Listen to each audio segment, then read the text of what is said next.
Si vous avez Internet, vous êtes forcément au courant de la terrible dévastation qui a affecté Dubaï ces derniers jours. En effet, Dubaï, la ville incroyable connue pour ses gratte-ciel étincelants et son climat aride, a été frappée par des inondations sans précédent.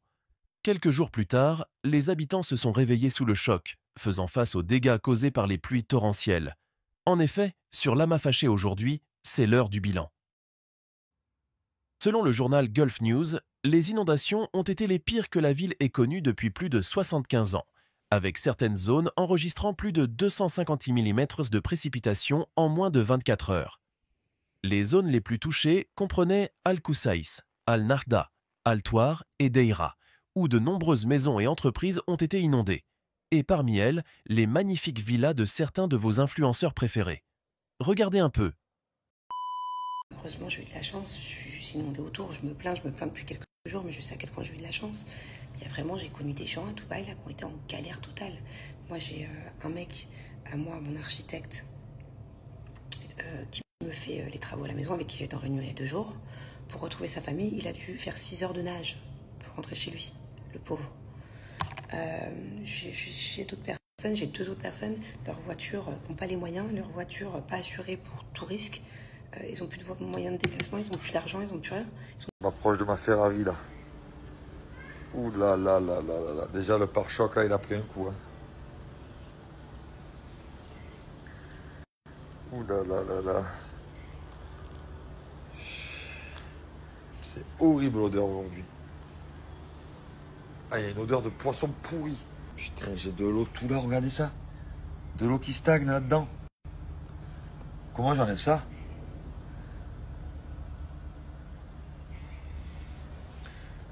Oh là là là là. Oh putain, tout est bien trempé là. Ça va, hein? C'est pas monté jusqu'en haut. Le moteur à l'arrière. C'est monté jusqu'à là. C'est pas monté jusqu'en haut.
Inondations ont également causé des perturbations dans les services publics essentiels. De nombreuses zones ont été privées d'électricité et d'eau potable en raison des dommages causés aux infrastructures. Les hôpitaux et les cliniques ont été submergés de patients blessés et malades à cause des inondations. Les écoles et les universités ont été fermées, perturbant ainsi l'éducation des étudiants. Les inondations ont eu un impact significatif sur les infrastructures de la ville. Les routes ont été transformées en rivières, rendant la conduite dangereuse, voire impossible. De nombreux véhicules ont été emportés par les eaux de crue, laissant les propriétaires avec des pertes importantes. Même le métro de Dubaï, l'un des moyens de transport les plus fiables et les plus utilisés dans la ville, a été suspendu en raison des inondations, laissant de nombreux résidents sans moyen de se déplacer. Les entreprises de la ville ont également été durement touchées. De nombreux magasins et restaurants ont été contraints de fermer en raison des inondations. Les entreprises situées au niveau du sol ont été particulièrement touchées, avec des stocks détruits et des locaux endommagés. Les propriétaires d'entreprises ont vu leurs sources de revenus disparaître en un instant à cause des inondations. Mais au-delà des dégâts matériels, les inondations ont également eu un impact émotionnel sur les résidents de Dubaï. De nombreuses personnes ont vu leurs maisons inondées, leurs biens détruits et leur vie bouleversée. Une résidente a partagé son expérience avec CNN, décrivant comment elle a dû évacuer sa maison au milieu de la nuit en raison de la montée des eaux.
Face à ces dégâts, les autorités de Dubaï travaillent depuis plusieurs jours sans relâche pour rétablir l'ordre et aider les résidents touchés.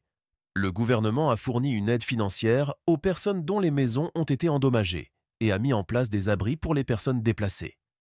Les équipes de secours ont travaillé sans relâche pour pomper l'eau des zones inondées et nettoyer les débris. Cependant, les inondations ont soulevé des questions sur la préparation de la ville aux catastrophes naturelles.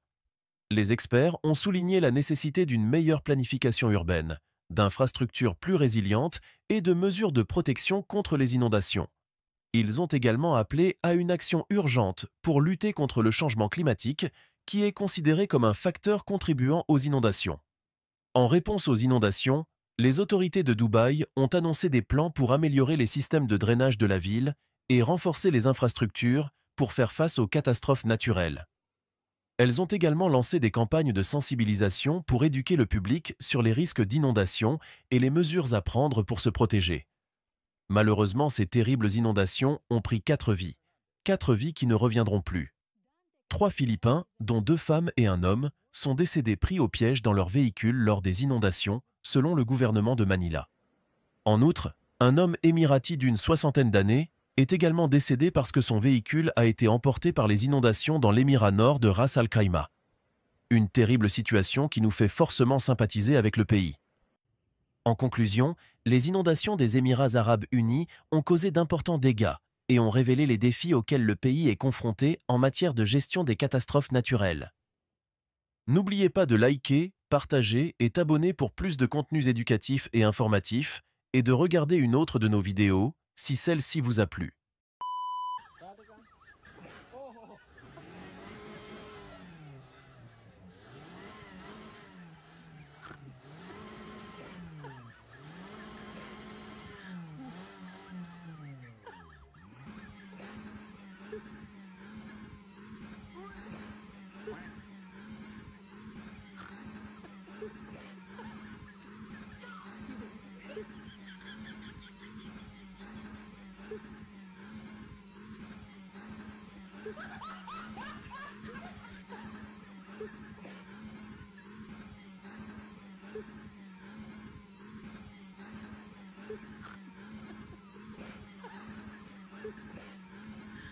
No, pagkakalina siya.